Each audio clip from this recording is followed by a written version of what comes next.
Today on Straight Talk Africa, Nigeria has a new occupant in Aso Rock, the nation's seat of political power.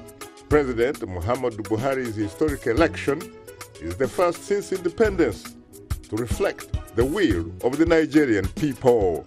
But observers are skeptical as to whether this could be the new political dawn or more of the same.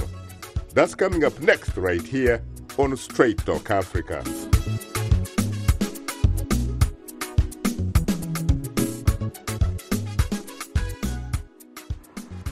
Hello, welcome to Straight Talk Africa, live from the Voice of America studios here in Washington. It's Wednesday, June the 3rd. I am Shaka Ssali. Well, hello, Shaka, and hello to all our viewers and listeners on the continent and elsewhere. I'm Mariama Diallo, your social media reporter. Today, we'll talk about the challenges and the opportunities facing the new Buhari administration and examine if Nigeria's new president will bring a new era of leadership for Africa's most populous nation and largest economy. And you were there with us before, during, and after the elections, and now post-inauguration with so much to say. Well, coming up later in our STA inbox, we'll share your thoughts through emails, tweets, and Facebook comments. Hope you'll stay with us. But first, General Muhammadu Buhari is the new president of Nigeria. The former military ruler was sworn in amid rousing cheers last Friday. My colleague, Paul Ndiho, has more on the story. In a ceremony broadcast live by Nigerian television, Muhammadu Buhari took the oath of office in the capital, Abuja. I, Muhammadu Buhari, do solemnly swear that I will be faithful and bear true allegiance to the Federal Republic of Nigeria, and that I will preserve, protect, and defend the Constitution of the Federal Republic of Nigeria. So help me God. Outgoing President Jonathan Goodluck attended the ceremony, smiling and wearing his signature wide-brimmed hat as he stood next to his successor. President Buhari faces a litany of major issues, including high unemployment, corruption, violence by the terrorist group Boko Haram in Nigeria's vast northern region. The latter issue is a serious problem that his predecessor vowed to solve but couldn't. Nigeria is a major power in Africa. It is the most populous, the biggest economy, and it is the continent's largest oil producer. But government coffers have been hit by massive corruption, a devalued naira currency, low oil prices, and a $63 billion debt, which steadily grows as Nigeria borrows more money to pay government salaries. President Buhari said that he will have zero tolerance on corruption. For residents who have never seen a peaceful transfer of power, the historic transition was a long time coming. Today, it is a day that we will never ever forget in our life. It is the day that the Nigeria got a great change. The change that is in the history, it is never happens in the history. And we are appreciating, we are happy for this day. Wow, I feel very happy for this inauguration that today a great man on the Nigerian history will emerge as the president of the Federal Republic of Nigeria. I am very, very happy.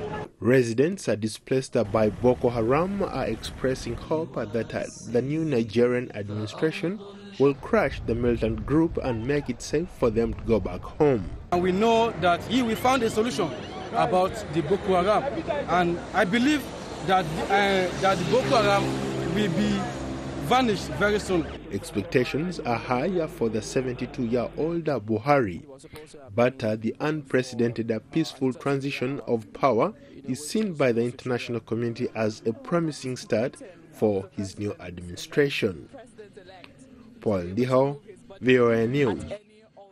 Thanks, Paul, for that interesting report. Now joining us here in our Washington studios are two distinguished guests.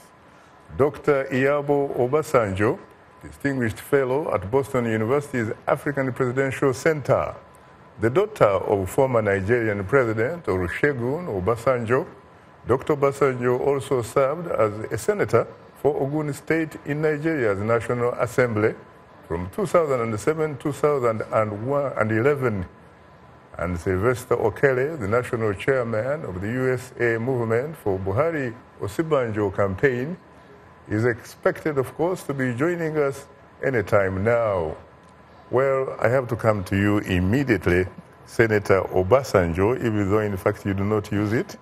I have to tell you frankly that I'm profoundly honored and exceedingly humbled to have the opportunity to host you on Straight Talk Africa for the first time in the Washington studios. Thank you very much. I'm delighted to be here.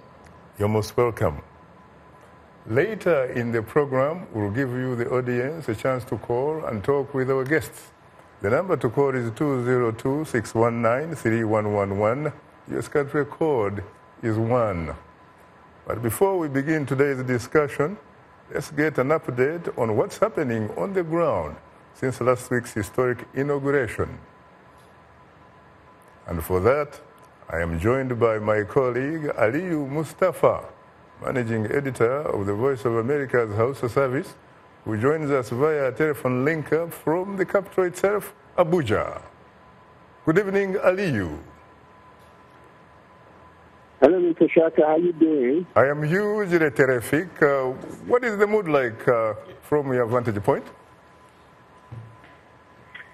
Well, the mood in Nigeria is still very optimistic, and people are greatly hopeful. Like you always say, keep that hope alive. People are doing exactly that in Nigeria. There's a lot of expectation, though, on the part of Nigerians. You know, Nigeria is beset by a lot of problems.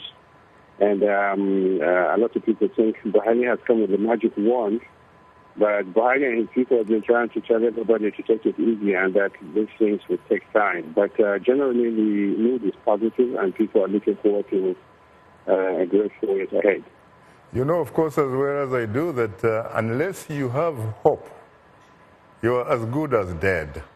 Now that they seem to be on the right track, what specifically do they expect to get from the new occupant of Aso Rock? Well, he made it clear what he intends to do in his inaugural speech on Friday when he stated that one of the major issues he plans to tackle immediately is the issue of Boko Haram, obviously. And as I speak to you right now, he's in the Niger Republic, having a negotiation or consultation with his Nigerian counterpart, Mr. Muhammadu Buhari, and tomorrow he goes to Chad to continue that discussion. And you know, those are two of the 3 or 4 countries that have been working along with Nigeria to fight the Boko Haram elements.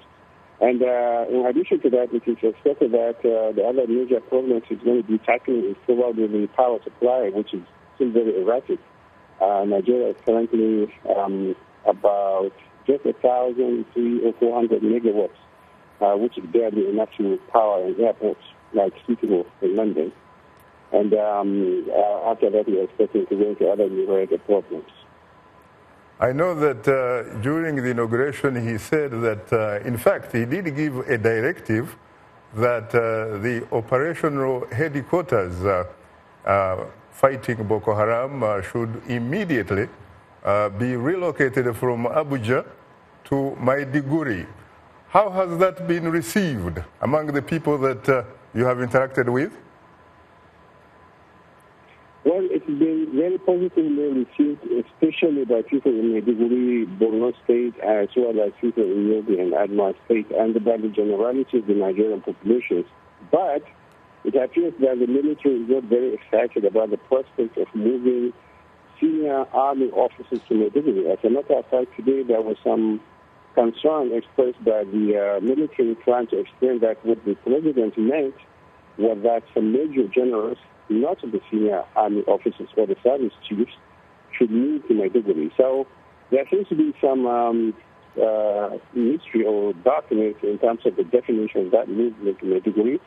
We are waiting for the military or for the president himself to make things a little bit clearer.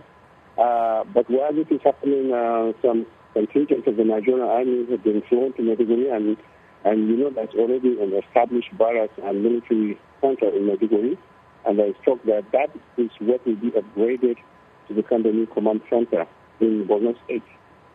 Aliyu, what about a report by Amnesty International which was released today, suggesting, in fact, that the Nigerian military may have committed war crimes against the people in that part of Nigeria where, of course, there are military activities? That report indicates that as many as 7,000 young men and boys may have been killed or may have died in the hands of the military.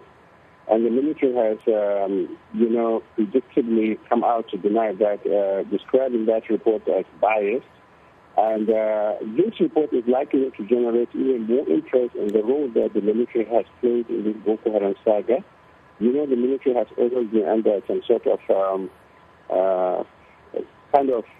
focus, if you will, for the role, for the suspected role that they have played. And also there is the issue of corruption in addition to these new charges brought about by the Amnesty International. So I expect that this new report from the Amnesty International Human Rights Group is likely to make the job of fighting Boko Haram even harder, because if the focus is now on the investigation of senior military officers which have been named within the report, then the focus will shift a little bit away from the fight against Boko Haram back to the military and its role, past, present, and future, in terms of this fight. Well, thank you very much, Aliyu Mustapha, for your interesting report, and enjoy some fruits of democracy, but make sure that you bring some and share them with us here back in Washington. Okay, Mr. Shaka Ssali, I'll do my best. Thank you so much for having me on the program. Have a good evening. You're most welcome, sir. Now, for more on the new Buhari administration, we are joined by Alhaji Mohammed, the chief spokesperson of the ruling All Progressive Congress Party, or APC, who also joins us incidentally via telephone link-up from the capital, Abuja. Good evening, Alhaji Mohammed. Good evening, sir. Hey, first of all, I think congratulations are in order for the pomp and pageantry that I saw during the inauguration of President Buhari Friday. Thank you very much. You're most welcome. You know, of course, the people of Nigeria have a lot of expectations out of your victory. Are you ready to deliver, goods to them, really? Because people can't wait. They are waiting for service delivery. How prepared are you to do that? Well, I think as a political party, we are aware that the expectation is very high, and we can not give excuses. We must be able to surmount all obstacles to deliver on our election promises. It is true that we are not inheriting a very healthy pulse, but nonetheless, we want to assure Nigerians that we will not renege on our electoral promises. You obviously do have a lot in your manifesto, but I'm sure you know that there is a saying that when politicians are running for office, they do that in poetry, but when they win and start the business of governing, that one is done in prose. Are you prepared to prove that theory wrong? Well, we are prepared to do everything within our ability to ensure that it's not business as usual. We are ready to make the necessary sacrifices.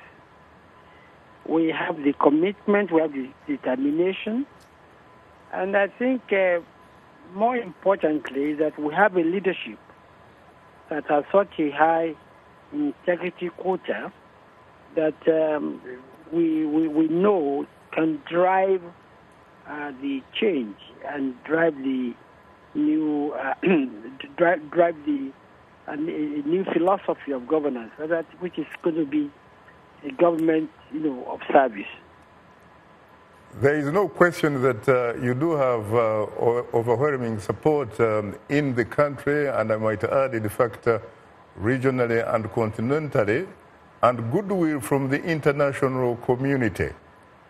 What are some of the specific things that you need to accomplish beginning from today, at least in the next 100 days? Well, I think the most important thing we must achieve is to work towards a change of attitude on the part of Nigerians. We must work to enthrone a new culture, a new code of conduct, whereby service, integrity, honesty will become the watchword. A new code of conduct that will emphasize that good conduct, hard work, merit will be rewarded, and any unpatriotic act will be sanctioned. I think this change of attitude and this enthronement of new code of conduct will be necessary to drive the change regime which we intend to establish in the country. You know, Lai, most people have the feeling that General Buhari has come to Asorok with a broom to sweep out corruption.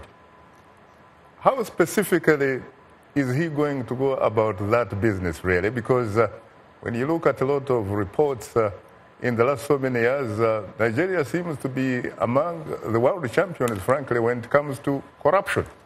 How are you going to change the attitudes and the mindsets of people who have been doing business as usual? Well, I think, again, we are fortunate that we have a leader who has a track record of being very upright, being very honest, and a leader who is going to lead by example. Our experience in this country is that Nigeria is not that difficult to govern if the leader shows, a good example. I believe that General Buhari, by his own conduct, is going to drive this new regime of change. As to changing people's attitude and their ways of doing business, I think the new government would have to embark on very robust advocacy and very robust enlightenment programs, in which we are going to set a new standard, a new code of conduct for all Nigerians. It has been done before, so we are very confident that we can very easily replicate it. What about the economy, which some people say that is stupid as far as Nigeria is concerned? And of course, when you talk about the rate of unemployment, especially among the young people, that is simply too much. Do you have any specific magic wand that you are going to use in order to alleviate that situation? There's definitely no magic wand, but we have a program of action which we believe will tackle, robustly the malaise of, youth unemployment. To start with, we intend to embark on massive public work programs, such as, fixing of roads, hospitals, rail track, and the like. That's going to absorb, a lot of our unemployed youth. We intend to go back into agriculture, mining, and manufacturing, because these are the real sectors of the economy that can actually generate jobs for our youth. We are also embarking on training and retraining via vocational, institutes of many of our graduates and many of our unemployed youth. Yes, we are very aware of the high percentage of unemployed youth in the country, and we are putting in motion the machinery for tackling these this malaise. Thank you. Thank you very much. We'll stop right there. And I would like to thank Alhaji Mohammed, the chief spokesperson of the ruling party, the All Progressive Congress, and for sharing, of course, his perspective with us today. Now we'll pause for a short break and would like to remind you that Straight Talk Africa is now on the social networking website Twitter, and we are tweeting live. Follow us at VOA Shaka, that's VOA Shaka, and join in on today's discussion with your questions and comments. Don't forget to use the hashtag VOA Buhari Change, or VOA Change is here. And we are still on Facebook. Just enter the keywords Straight Talk Africa, become a fan and connect with other friends of the Voice of America. We'll be right back with you, so please don't go away. Here are some highlights of Muhammadu Buhari's inaugural speech. He was sworn in as Nigeria's new president on Friday, May 29th in Abuja.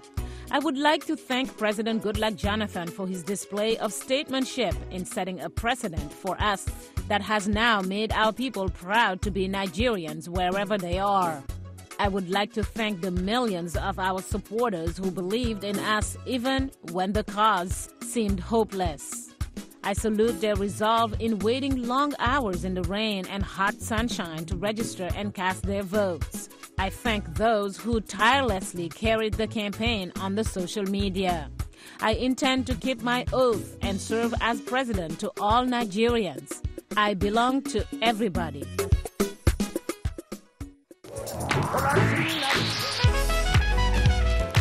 I wanted to present music and a side of American culture that is most important to me, that is a part of who I am. They're going to get some incredible performances. That's one of the things I love, bringing these artists in so you can get to see them do what they do. It's soul music, and that's what music is. It's that which comes from the soul. This is Straight Talk Africa on the Voice of America. What is your opinion about today's topic? Call us at 202-619-3111. U.S. country code 1. When you call, remember the following. Ask only one question, keep your comment brief, and turn down the volume on your radio or television. Now let's return to Straight Talk Africa. Thank you very much, Esther Gizu Iwat, and welcome back. Today we are talking about the challenges and opportunities facing the new Buhari administration. Our distinguished guests are Dr. Iyabode Obasanjo, Distinguished Fellow at Boston University's African Presidential Center, the daughter of former Nigerian President Olusegun Obasanjo. Dr. Obasanjo also served as a senator for Ogun State, Nigeria's National Assembly from 2007 to 2011, and Sylvester Okere, the national chairman of the USA Movement for Buhari-Osibanjo campaign. He is also the African representative of the National Democratic Ethnic Coordinating Council of the Democratic National Committee here in the nation's capital. Well, I have to say frankly again that I am profoundly honored and exceedingly humbled to host the two of you again on Straight Talk Africa. Nice to have you. You're most welcome. I know that the last time that we talked, both of you predicted that Buhari would be the next president of Nigeria. Why were you so sure about that? I was sure mostly because I think that it was obvious in terms of the 5 years that President Jonathan had been in power, that a lot of missteps had been made politically. About 6, actually. About 6 years, because he had ended I think, some 18 months of the first of the Yar'Adua administration. And a lot of political missteps have been made. And politics is a game of numbers. If you don't have the numbers, you can't win. And it was obvious to me that the ruling party did not have the numbers. And that was why I predicted, and I was very sure that President Buhari, then General Buhari, would win the elections. But someone might say, this is Africa, where it is very, very difficult for an incumbent to hold an election that he or she is going to lose. This man had tons of money. He had obviously name recognition. He had structures throughout the country. He had state administrative structures that in fact he could, turn into party structures and all that kind of stuff. How come at the end of the day, when you look at the map of Nigeria, he was essentially confined to his own neighborhood? You see, the point is this, my mom always said that you can tell a blind man that there is no oil in his soup, but not that there is no salt, because he's going to test it and he knows. So the people have realized that all along they've been manipulated, they're being used, which is the usual slogan in Nigeria, use them and dump them. So when people are living in insecurity, when youths have no job, and these are the youths that you put on the streets, these are the youths whose mothers are sitting and wait, expecting them to take care of them, but they have no jobs. And then girls are being kidnapped. Women have no confidence to go out to market. People cannot go to church and worship because the numbers come from the church. Mosques are afraid of going to worship. So then what else do you expect? So they knew these people were lying and cruising lives, spending money, yet the economy is growing according to what they say. Nigeria is #1 in the map, but the people are under the map. So a time will come, the people, the Bible says, my people perish for lack of knowledge. And I think the people are now getting it. And I hope that democracy will continue to grow, and then we'll begin to eliminate the godfatherism that has kept us where we are. Any particular reason why he did not do something decisive, really, about fighting Boko Haram in the northeastern part of Nigeria, really? Yes. For 6 years. You can only give what you have. You have no experience, you have no clue on security. You see, the issue of security is settled.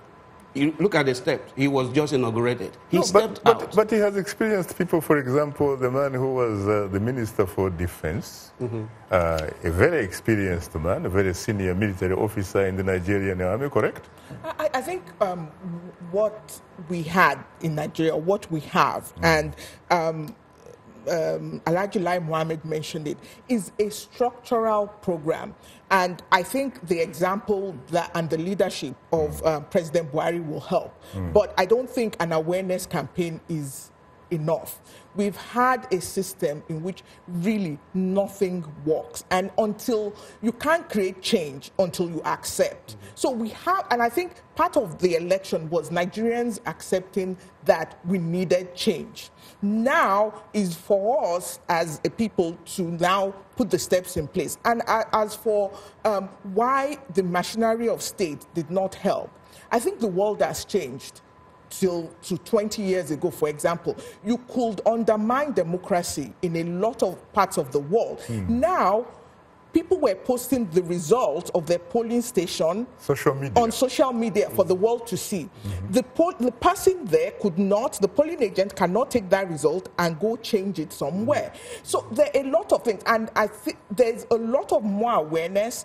People are poor, but they are aware of their rights and of what democracy is. And I think that it can only be for good. And the era, of course, of social media, satellite, fiber, optics, and you name it. Well, we obviously, some of us happen to be, I guess, kids of what they would call the Gutenberg factor, where you must learn how to read and write. Well, you're tuned into Straight Talk Africa. We'll have more of a discussion in a moment, but first here is Mariama Diaro. Take it away, Mariama. Well, thanks, Shaka, and thanks to the shout-out about social media. Still to come, we'll reveal some of the fantastic feedback we've received from our audience through where? Social media. But now, here is our letter of the week from a Straight Talk Africa Facebook fan who has a lot of confidence in the new Nigerian administration. Okwandu Obina in Port Harcourt in Nigeria writes, the administration of President Buhari will be far better than that of Goodluck Jonathan. President Buhari has decided to tackle Nigeria's problems without fear or favor. He has promised to clamp down on corruption, which was synonymous with President Jonathan's administration. It was one corruption scandal after another during Mr. Jonathan's tenure. But I believe President Buhari means business when he says he wants to run a corrupt-free government.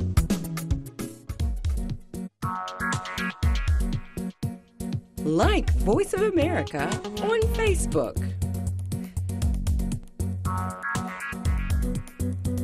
Follow VOA on Twitter.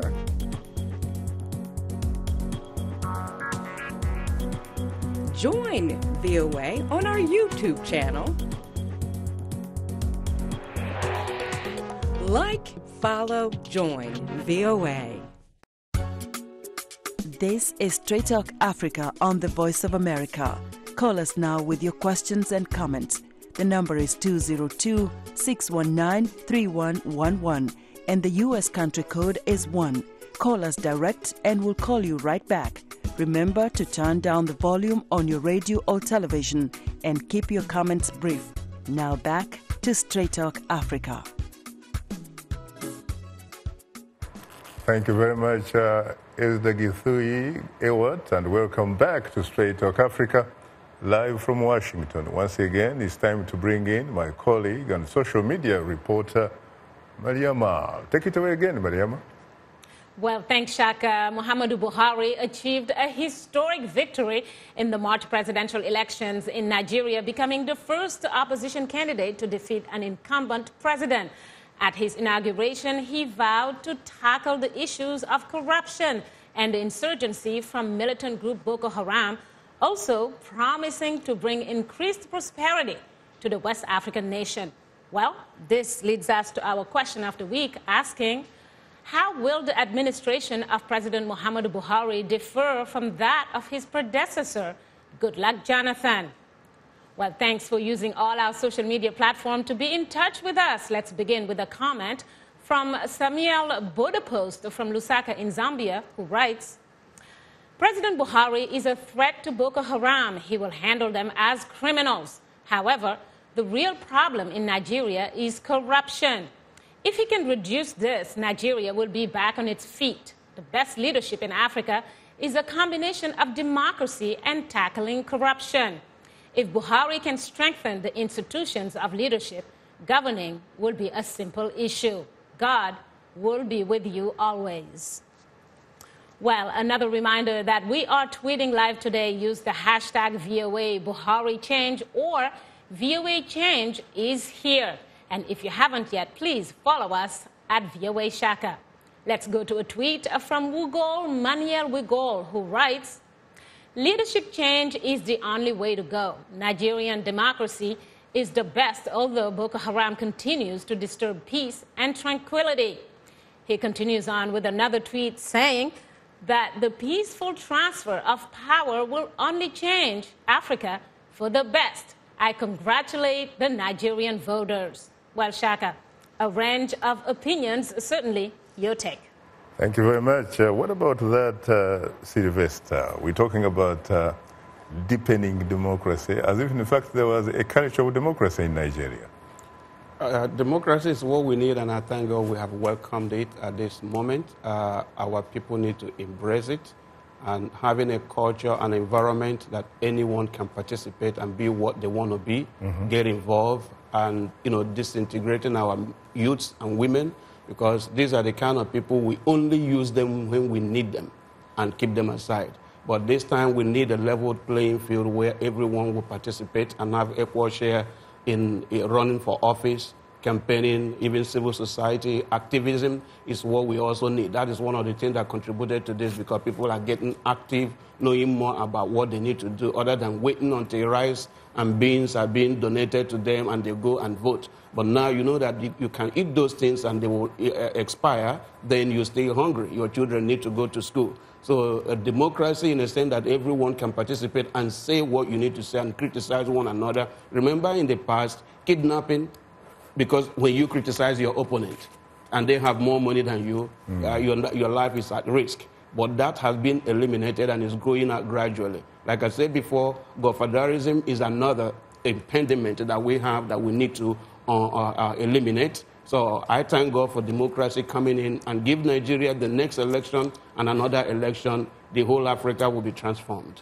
Terrific. Mariama, do you have any more feedback to share with our audience, please? Indeed, Shaka. Would move on to a posting from Kenneth L. Malcolms from Kampala in Uganda, who writes, President Buhari's administration may not be so different, but it's only a matter of time, and we shall see. When new leadership comes in, there are usually high expectations, and only time will expose whether Buhari is a better or worse leader. Well, let's take a look at another Facebook comment. This time it comes from Rex Osunbor. Buhari may be related, maybe not. Anyway, he's writing from Abuja in Nigeria, saying, looking at Buhari's past, one would easily conclude that he is the man for the people of Nigeria because of his ability to think up a decision when that need arises.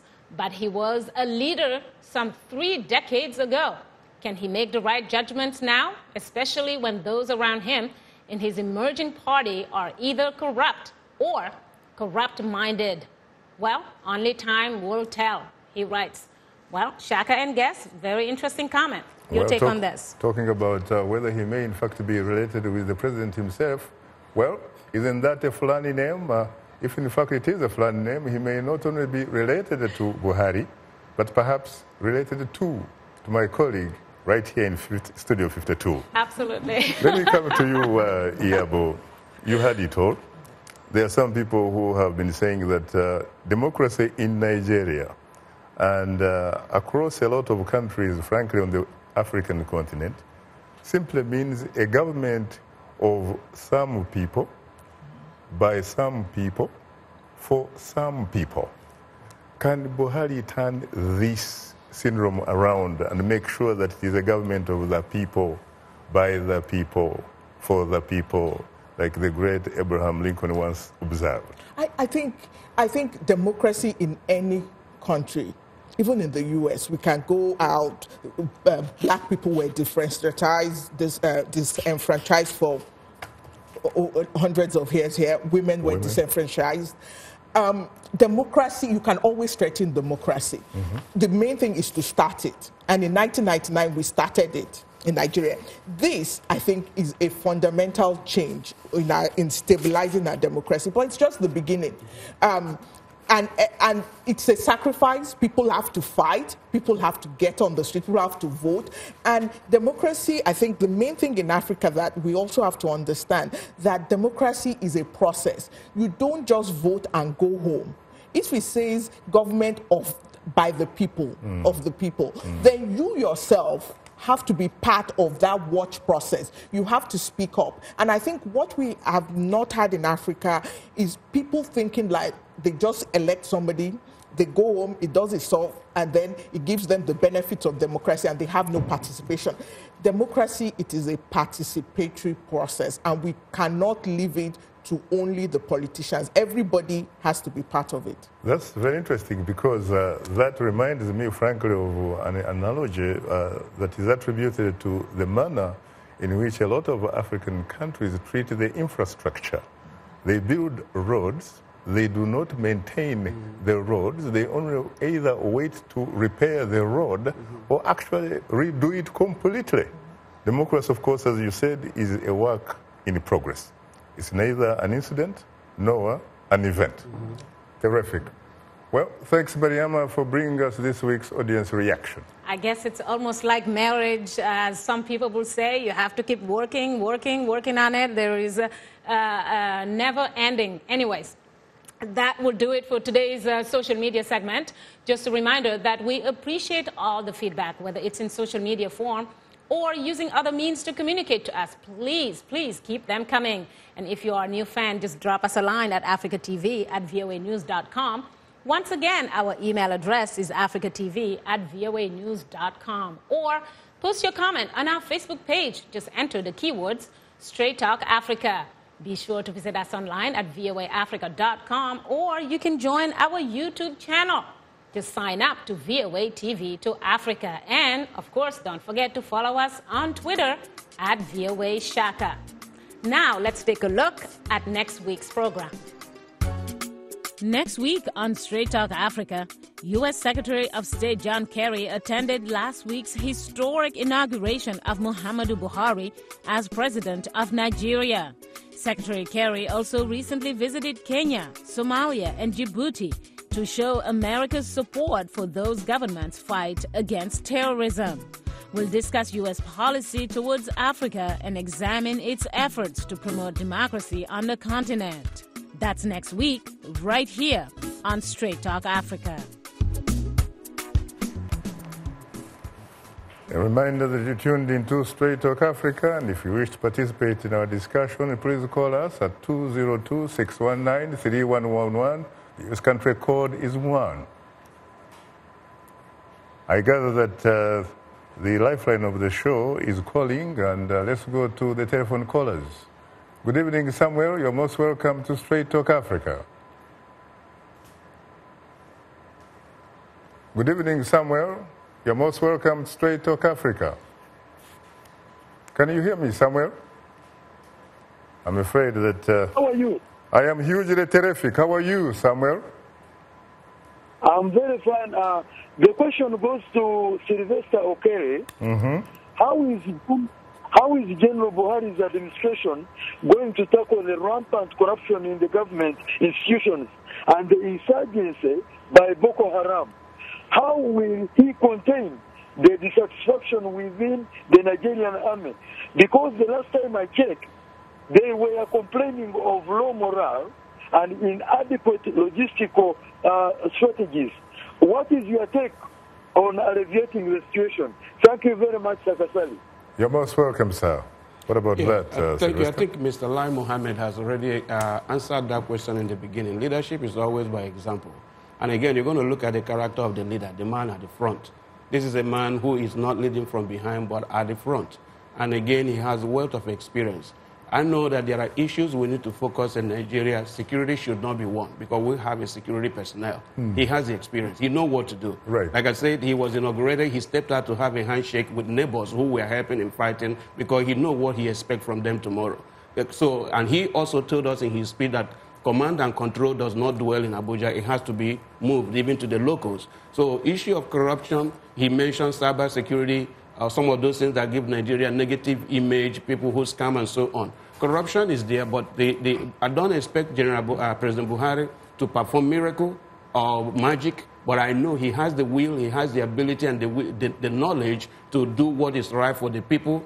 He is incorruptible, as we say, but the thing also, he has laid out his assets, and he expects all his leaders to follow suit. So if you are working with him and you cannot follow the way he is, then you are off the point. Recently, he was on a traffic light and he told his drivers and so on that whenever you stop, you stop. Don't say you're trying to save my life. So this is the leader who leads by example. And that's the problem we have had in the past, because our leaders will, close their eyes, see things going wrong. They allow it because of, favoritism in one way or the other, because they themselves are not clean. When you are sound and clean, they say that a clear conscience fears no accusation. So when you are upright, I don't think you should be afraid of anything. Corruption is a minor thing, and it's everywhere, even in America, but it depends on what the implementation of the leader and the people that are following him. But he is not going to do these things alone. No matter how incorruptible he is, no matter how well-meaning he is inheriting a structure. Thank you. Have you heard the saying that you go to war with the army that you have, not the one that you wish you had? Thank you. I mean, he had generals like Gusau, the Minister of Defense. This is a man who used to be Nigeria's Chief of Intelligence. Right. He has, incredibly, highly educated, trained military officers. Exactly. But they couldn't deliver. I think the system that was what I was saying. The system had broken down, and Nigerians have to accept that. And I think it's not going to take this one election to correct it. I think the first thing that the election of General Buhari told people is that the way you live your life matters. And I think that's the beginning of change. So he has to set a tone. Exactly. And people voted for him because of how he's lived his life. In politics in Africa, we do not look here where you are investigated, who you married, how you married them, who you divorced. We don't do that. And this is the beginning. The ordinary people wanted General Buhari because of how he lived his life. I hear you. Well, a reminder that you are tuned into Straight Talk Africa. To participate in our discussion, please call us at 202-619-3111. US country code is 1. We'll continue our discussion in a moment, so please don't go away. Once again, here are more highlights of President Buhari's inaugural address. A few people have privately voiced fears that on coming back to office, I shall go after them. These fears are groundless. Nigerians will not regret that they have entrusted national responsibility to us. We must not succumb to hopelessness and defeatism. We can fix our problems. We cannot claim to have defeated Boko Haram without rescuing the Chibok girls and all the other innocent persons held hostage by insurgents. Boko Haram is a mindless, godless group who are as far away from Islam as one can think of. Nigeria has a window of opportunity to fulfill our long-standing potential of pulling ourselves together and realizing our mission as a great nation. We are able to touch on things that are important to people on an everyday basis. We hope that our viewers are getting inspired when they watch our show. They're getting a view of the world from a different perspective, things that perhaps are not in their immediate vicinity. Today, I could put in on the show something that is a little different, a little unique, and this gives me that inspiration to come to work.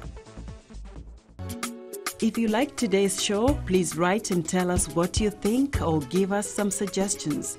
Be sure to tell us what station you're tuned into. Our address, Straight Talk Africa, Voice of America, 330 Independence Avenue Southwest, Washington, D.C. 20237 USA. Or send us an email at africatv@voanews.com. Log on to our website at voaafrica.com. Or post your comments on Facebook. Keywords Straight Talk Africa. Thank you very much, Esther Giduyu Ewart. And of course, let's go to the lifeline of the show again, which are the telephone callers. Good evening, Buva, from the great nation of Nigeria. You're most welcome to Straight Talk Africa.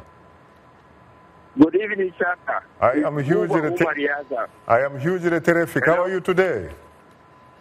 Fine, sir. It's Buba Umariaza from Kaduna, Nigeria, from Badarawa, Kaduna in Nigeria. The man from Kaduna. Have you been celebrating? Well, we are celebrating for quite some time. For quite some time, I've been because since PDP has started 1999, they failed us. I joined the opposition since then. That's why economically they deprive us access economic and other values here in Nigeria. Now, my question, sir. Yes, sir. Hello? So you're one of those who have been saying, Sai Buhari, Sai Buhari. Say Buhari, quite all right.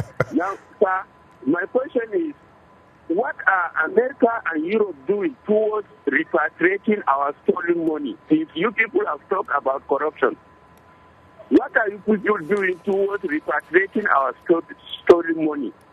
Now, another aspect, in order to fight corruption in Nigeria, this government is going to run an open government. If you have deviously acquired money in this regime, what we need as a public is open it out, evidentially, not victimizing or anything, referentially. We too, with the public, are here to judge it up. So these are my comments. Thank you very much, sir. You're most welcome, sir. What about that? Anyone wants to hit that one? I think the only Nigerian that was investigated and it was an open book in terms of the investigation of corruption and jailed for it is in the UK. Okay. And I think that is, so for you to say they're not helping, the corruption he was charged with and jailed for in the UK emanated from Nigeria. I hope we are not going back to the days of Umar Diko. No, it's not Umar Diko. I mean the governor, the former governor. I don't mean Umar Diko. No, I understand. Yeah, dead, but that shows that foreign governments are willing to help. And I think that the problem with the investigations in Nigeria is that it's not open. And I think the UK investigation, everything was documented in a trial. Right. And once you have the documentation and you can follow, then it is an easy process. We need to have investigations that are thorough and open.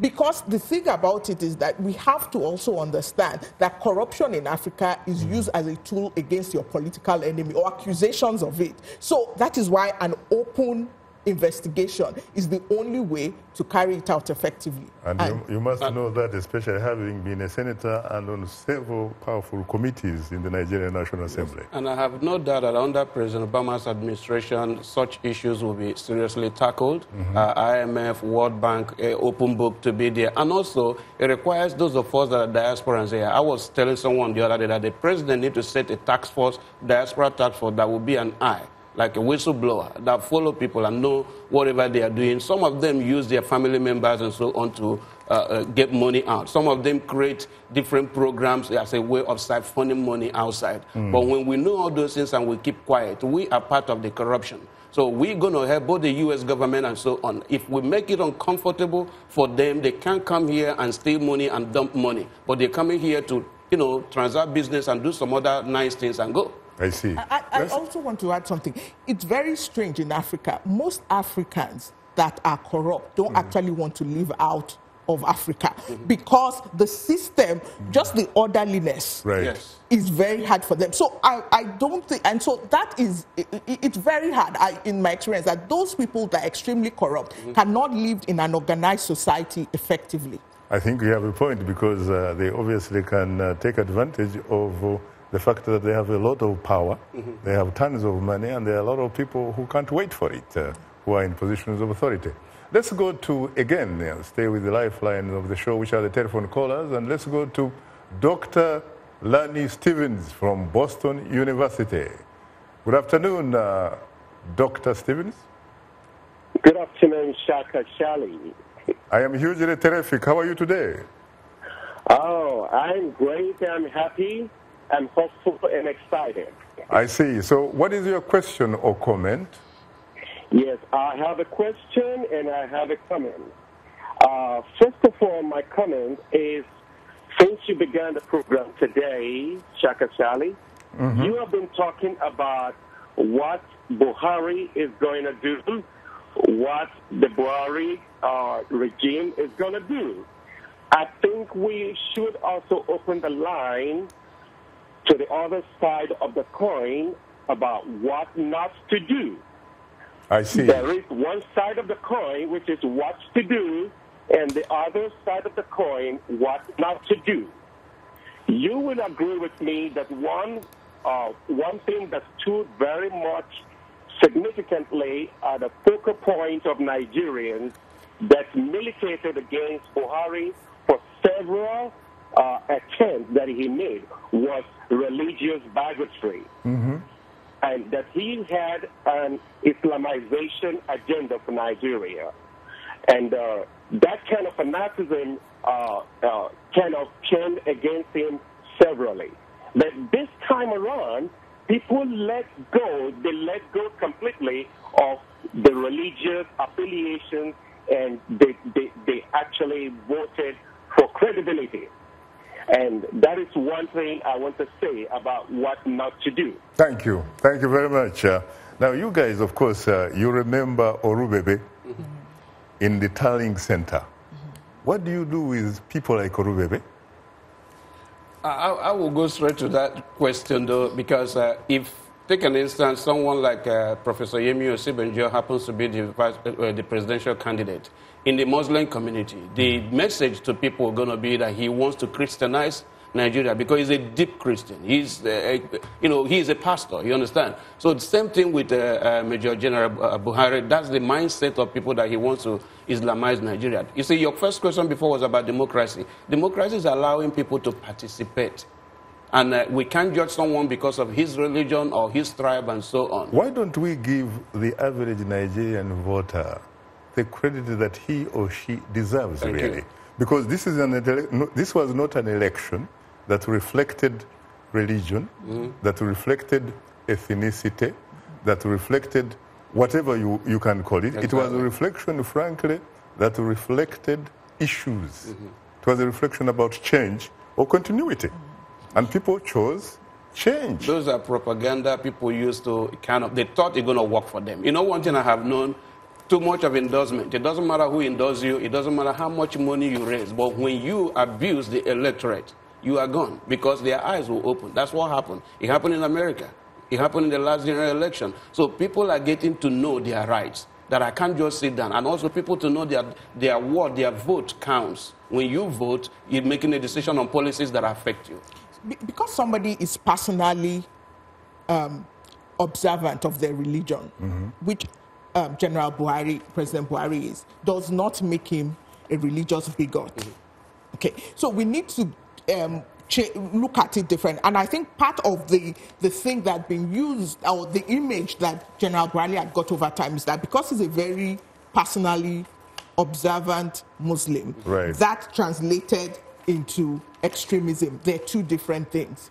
And so I think that is, and I think it is credibility as a person that got him where he is. And so I think the accusation of religious bigotry will speak to itself. As he goes on and he does what is right for the country, religious bigotry will not be seen as a fact. And if it is seen, people will talk and people will mention it. And people, hopefully, it will change if it is a correct criticism or not. And the observance of his religion is one of the things that make him, we call him an incorruptible person, because he knows there must be justness in what he does.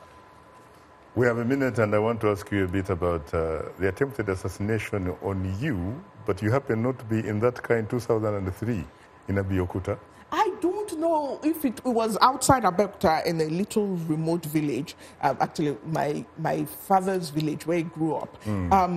I don't know if it was an assassination attempt, because I think accepting that it was an assassination attempt will mean that I've accepted that I'm important enough to be killed. But they killed everybody in your car? Yes, everybody in my car. It could be, there were 5 people in my car and they were shot dead, and I just happened not to be in my car. I was in the car of the woman whose children were in my car, which was in front. It was a very, I mean, emotionally devastating. I don't think I would ever fully recover from it. But 15 minutes. What is it like to be a daughter of a president of Nigeria? You get shot at. No. But I think also the shooting of my car could have been a random crime. It could have been just the insecurity of that time. So I don't want to say that once you're the daughter of a president, you're special and you'll be shot at. I think I've lived just an ordinary life, and I'm happy with the life I've lived. Unfortunately, the time happens not to be our best ally. And on that note, thanks to our distinguished guests, Dr. Iyabode Obasanjo, distinguished fellow at Boston University's African Presidential Center, and daughter of former Nigerian President Olusegun Obasanjo, and Sylvester Okere, the national chairman of the USA Movement for Buhari-Osibanjo campaign. Thanks to our affiliate stations, along with our viewers and listeners, we thank you for tuning in. For many of our Voice of America radio affiliates, Learning English is coming up next, and tomorrow morning is Daybreak Africa with James Bate. On behalf of the Voice of America, thanks for tuning in to Straight Talk Africa. In the meantime, get better, not bitter, Nigeria.